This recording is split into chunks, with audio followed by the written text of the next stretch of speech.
And welcome back as we go ahead and continue exploring our introduction to astronomy. Before we dive too deep into some of the different topics with astronomy, we first need, of course, examine astronomy's role in science because, of course, science is a very important thing and it has its very own nature. Now, when we start talking about science, you have to understand that science itself is driven by nature. So let's start off by asking the question, what is science? Well, science really is to us whatever nature kind of itself reveals to us through things like observations, experiments, models, and testing. Science should not necessarily be looked at as simply just a body of knowledge, but actually as a method that we can use that we can attempt to understand nature and how it behaves. And this is everything from, for example, why is ice less dense than liquid water? Why does it float? To looking at the vast cosmos and wondering what a star is going to look like 1,000,000 years from now. And we do this by looking from the trends through our observations to really kind of formulate models of these different phenomena that we're trying to understand. Now, such models are always approximations of nature. They're subject to further testing because the model's not perfect. You can always have outliers and stuff like that you might have to try and explain. So if we start talking about models in science, let's look at the solar system as a great example. So ancient astronomers actually first conducted a model of Earth in where it was the center of our universe, and everything moved around it in circular orbits. And they made this model based upon the information they had. They said, well, we can look at the sun, we can look at the moon, and we can see the planets that are orbiting around us. And they all seem to kind of follow this general circular pattern. And they did fit this model pretty well. Of course, the model had to be updated by adding circle after circle to represent the movement of planets around Earth. Or as we started observing more things, we had to start updating this model. Now, as the centuries passed and improvements were made to various things such as instruments, to track different things such as telescopes, well, this old model of saying the Earth is the center no longer could really explain all the observed facts. So instead we said, hey, we need a new model. Let's put, instead of the Earth at the center, let's put the sun at the center. And, well, this actually fit the experimental evidence much better than the previous model. And so we were able to look at the old model and reject it for a new one because of the experimental data that we had. And this is a good approach to have in science, which is this idea of, being able to revise our ideas.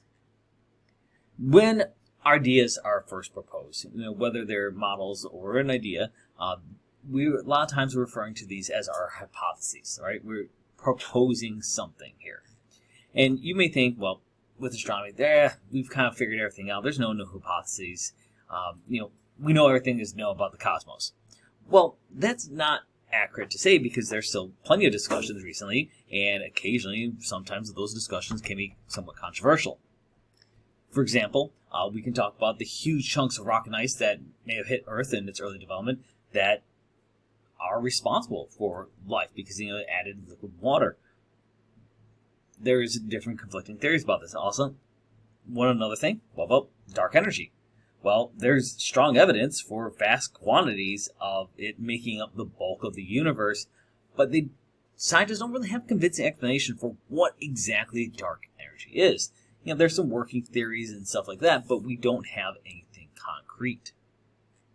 Now, because of this, issues such as these require difficult observations. For example, we can't take a time machine and go back to go and see what actually caused life on Earth itself. All right, and because we can't look at that, we instead have to keep developing new technology and then do further testing before we can incorporate these ideas or models into kind of our standard astronomical models. And of course, testing ideas is the next step. So, okay, we got some new technology. Let's test things out. Well, let's going back to our ideas here, right? We have this hypothesis. And so, okay, well, we have an proposed explanation for some kind of event that we can now test. And obviously the most straightforward way for us to do this would normally be to perform an experiment. Now, if the experiment, of course, is conducted properly, its results are going to pretty much either agree with whatever prediction we made, or it's going to contradict the prediction we made. Well, if the experiment comes back and the results we see, hey, this is inconsistent with what we proposed for our hypothesis, the scientist says, well, that clearly doesn't work. I need to discard the hypothesis and develop a new or alternative hypothesis to try and fit this model. Now, if the experiment agrees with our predictions, this doesn't necessarily mean that our hypothesis is correct. In fact, later experiments could actually contradict parts of the hypothesis. Now, the more experiments that we do that end up agreeing with this hypothesis, the more that we are much more likely to accept that hypothesis as a useful description of nature and the things that are related to it. And that's going to get us into some of the science that we can actually do here in astronomy. The first, of course, is this idea of observational science. Now, while many sciences can actually conduct tests within a laboratory, it's impossible to say, hey, take a group of stars, shove them into a test tube, or we need a comet, so let's just go order one from a supply company and pull it apart so we can analyze it. Because these things are very difficult to do, we instead have to rely on much more of what's known as observational science. We can't do laboratorial here. So instead, we say, all right, we're going to observe samples of the kinds of object that we want to study, and we can note how those different samples vary. For example, when we had Deep Impact, we pulled a piece of a comet apart, and we looked inside of what are those fundamental pieces that are actually in that comet. We can then use that to help supply data to model maybe what was some of those starting blocks at the beginning of our solar system's formation. Now, new instruments and technology can let us look at astronomical objects from new perspectives, and we can also do it in greater detail. So, for example, when we put new telescopes up in the sky, before we had the Hubble, which gave us a huge amount of new data about the night sky, but now we have the James Webb Telescope, which allows us to look deeper under different spectrums of light that have a whole bunch of more information that we had than we were simply relying on things like visible light. Now, these hypotheses, once we get this information, are judged in whatever information we received. And based on that information, obviously, we're going back to that test, right? We're going to pass or fail it in the same way we would like a laboratory experiment. It's like either it's going to uphold the data or it's not going to uphold to the data. So that's very important when we start observing whatever is going on in the cosmos. Now, astronomy is interestingly also referred to as a historical science. Now, historical sciences is not necessarily the same way as we would necessarily look at many of our other sciences. Because when we are actually looking in the cosmos, what we are looking at when we peer up at the night sky, much of what we're seeing has already happened in the universe.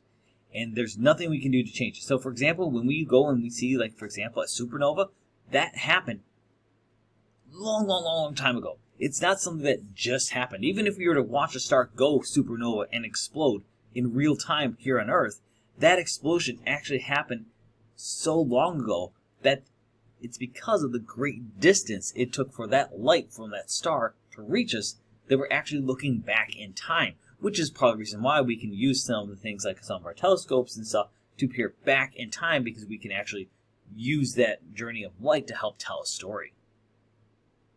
Now, this does make astronomy pretty challenging because, of course, we're limited by the tools that we have. But it does give us fascinating opportunities to really kind of discover the secrets of our cosmic past. Now, one of the last things that we have to think about when we're doing science is peer review.